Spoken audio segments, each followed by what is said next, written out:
Hi everyone, I'm Shelly from There's No Place Like Home at redheadmom8.wordpress.com. Today I decided that I was going to discuss a topic with you that I have been getting a lot of questions about lately. And to be honest, I always have a difficult time trying to come up with the information that I want to share with you for my Patreon videos because I want to give you content that is going to be valuable to you. So I'm hoping that this is going to help you, because what I'm going to talk to you about is what I have learned about housekeeping while homeschooling.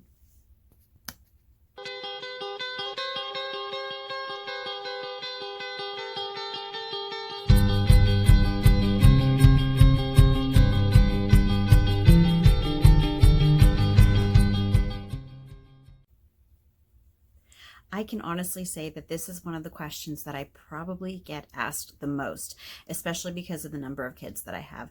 People will say to me, how is it that you have time to cook and clean and do homeschooling and get everything done? So I thought that I would just share with you how I do things. And I'm going to also just give you some tips and some things that I have realized about this whole situation. So first of all, what I really need to point out is that my house is never immaculately perfect. Very often on Instagram or on some YouTube channels, you will see houses that are completely spotless, not a crumb on the floor. And I am just going to just give you that disclaimer right away, is that that is not my house. My house is lived in. But I have found that it is really, really important, not just to me, because when I'm homeschooling, I'm able to have more peace when I'm not, trying to do things with the kids in a really cluttered area. But, I also want my husband, who's at work all day, I want him to come home to a house that is inviting, something that he wants to come home to. And so this has really taken some juggling over the years, and it's taken a while to come up with like a game plan that really seemed to work well. And I do have to say that since we moved, the house that we are living in now is actually smaller than our other house. So we do not have a dining room anymore. So cleaning this house for us has actually gotten easier. So yay for us. But anyway, if you are one of those people who likes to have, an absolutely immaculate house, I'm just going to say that's not what I've been able to do. I used to be that way when my kids were in school. I remember that one time one of my kids brought home a paper from school, and it said, "What is your mother good at?" And I think it was my daughter. She wrote down, "My mom is good at cleaning." And yeah, at that time, the house we were living in was just always absolutely perfect. I always had dusted, windows cleaned, and the floor was always vacuumed in a certain way, and I just wanted it to be exactly right. But once I brought the kids home and to be homeschooling them, I found that at least in our situation, it's just not possible. Yes, our house can be clean, but you are always going to inevitably have children bringing toys in the house or taking their shoes off, or maybe, dropping a few crumbs on the floor. It's just unavoidable.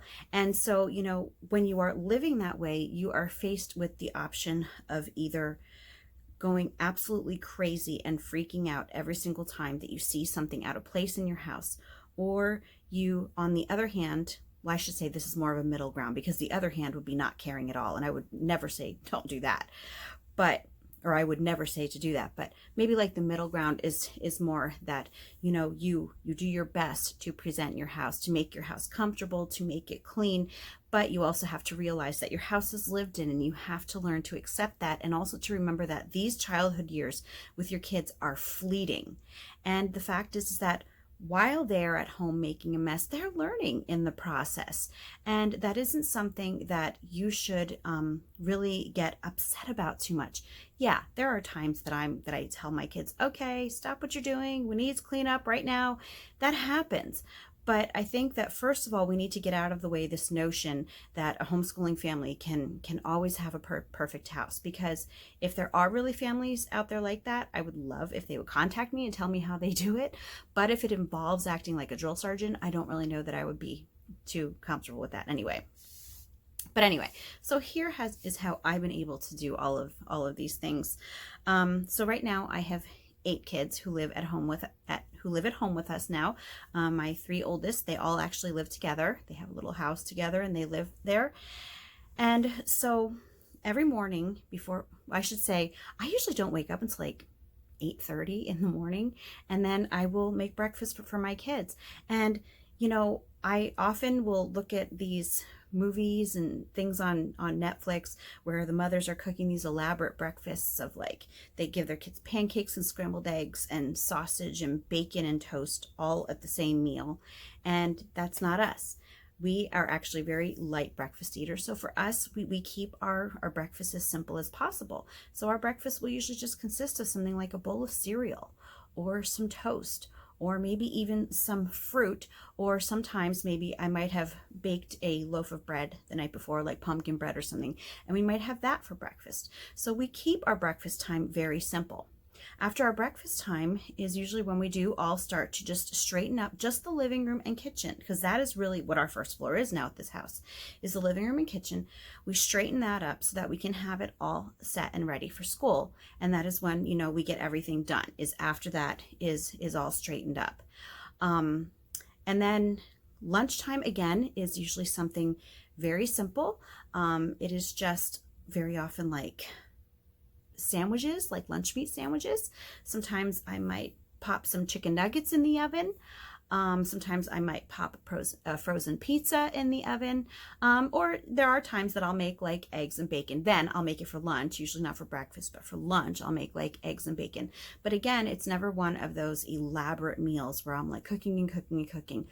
Really, it takes me like 10 or 15 minutes to get lunch ready, and sometimes usually like 5 minutes to get breakfast ready. So even though we have all of these kids in this house, that does not necessarily mean that my cooking time is like really, really, really long, because that's just not the types of meals that we're planning with my kids. And that's really the kind of food that I give to my kids. I try to give them food that they are going to like. And honestly, if I would give them these elaborate meals, I don't think they would eat them anyway.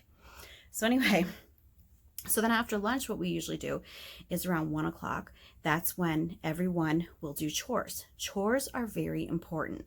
I will usually start having my kids help with very small things when they're like maybe 5 or 6 years old, just kind of helping out. Now, even like 2 and 3 year olds can maybe help mom fold laundry and things like that. But I don't actually start assigning them certain things to do at chore time until they're a little bit older. So even now, like my 6-year-old, I usually tell her to help one of her siblings who is doing another chore. But what we do is a chore rotation. So each child will have a certain chore, and they will have that chore for the entire month. And then I have one person, actually, no, it is one. Yeah. One person who is set as what I call the floater. That's the person that the kids also take turns doing dishes. So if they have dishes that day, the floater will then take over their chore. And, it's just a system that we've been doing for a really long time, and it works for us. And like I said, they just rotate it every month, because not only does that help them to not get bored constantly doing the same chore every single day, but it also helps them to know how to take care of different areas of the house. And so a lot of times while these kids, they're my kids, a lot of times while the kids are doing their chores at chore time, that is very often when I have you can maybe call it specialty cleaning that I do. I have certain things that I try to do on certain days. So like on Monday, I try to dust, and, and I alternate. Like 1 week I will do like the first floor and then down in the basement, because that's where my bedroom is. So I will, maybe work down there, and then the next week I might work, on the second and third floors. But anyway, so like Mondays, I'll do my dusting. And then Tuesdays, I will do like a really good vacuuming. And I mean, the house gets vacuumed 3 times a day. It's not like it's never getting vacuumed. But on Tuesdays, that's when I usually try to really get into every nook and cranny with the vacuum. And also, that's also when I vacuum the bedrooms. They don't get vacuumed 3 times a day. They usually only get vacuumed on Tuesdays. Then Wednesdays is when I will either give, depending on what week it is, either give the kitchen like a really good cleaning, or I will organize the school stuff in the living room, because that tends to get like disorganized pretty quickly. So yeah, we kind of switch weeks with that as well. Thursdays is when I will do all of the mopping. Floors get swept every day, but mopping is usually on Thursdays. And then Friday is when I will usually try to give the bathroom a good cleaning. And again, the bathroom does get cleaned twice a day. But I think that as the mom, I do better than my kids do. So on Fridays, I do try to get in there and try to give it a little bit of a better scrub than what my kids have been giving it. Now, sometimes this doesn't happen. Like sometimes I might go grocery shopping that day, or I might have to take my kids to an appointment. So on days like that, sometimes I will not get what my specialty cleaning done, but I do try to get these things done on these days. And I should also say that I'm usually interspersing laundry, which I've only been doing 2 loads of laundry a day here. I don't know how it's been working like that, but yeah, and my laundry pile is not through the roof. It's weird. We did get rid of a lot of clothing when we moved though, so that has helped immensely. That's one tip that I have. Don't go overboard on the clothing. Your kids don't need all that stuff anyway. So that has helped. So yeah, so usually when I first wake up in the morning, I'll put in a load of laundry. And then like right before the kids start school, I might put it in the dryer, start the second load, and then at lunchtime is when I'll put the second load in the dryer, and that's usually it. And then, sometime, usually around lunchtime also, is when I'll just go down and fold all that stuff. And I have the kids come down in my room. They each have to get their own pile of clothes, and they take it up and put it away in their room. And it really, it works well. It sounds simple, but it works for us. So then after chore time at 1 o'clock, and the reason that I do it at 1 is because A, we're on our lunch break from school, and B, my husband is usually home, like an hour or 2 after we do our chore time. And so I try to have it freshly clean for when he gets home. It doesn't always work that way, depending on if he gets home late or anything, but I at least try to have things looking presentable when he gets home. And then we will finish our school. If we have anything left, we finish our school. 4 o'clock comes, and that is when I will start supper. And, supper is obviously more elaborate than like breakfast or lunch.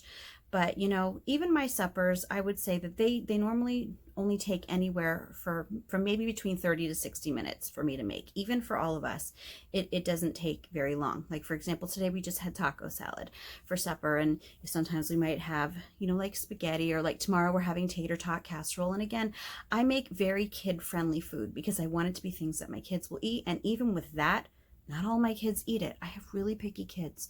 So I don't even know if I have one single meal that all of my kids eat. That's another video entirely though. But anyway, so yeah, I do try to keep even supper simple. I try to make it, a good meal though. I try to make it filling. I try to make it well balanced, but at the same time, I'm not making anything really fancy at this point in my life. There are seasons for everything. Now is not my season for fancy dinners. So then after we eat our supper and everything, 6 o'clock rolls around. That is when our second round of chores comes, where all the kids know what to do. They'll do whatever their assigned chores are, or if they have dishes that day. And very often that might also be like when I'm putting laundry away or folding. I just usually just do what has to get done. And then that's really it. And I feel like, I don't know, so many people ask me about how I handle all of this, but to me, it's just, I think that it just comes naturally. I don't really have like a really tough time with this. And so, yeah, but I think that just living with the idea that you realize that your house is never going to be perfect, that is so, so important when you are homeschooling.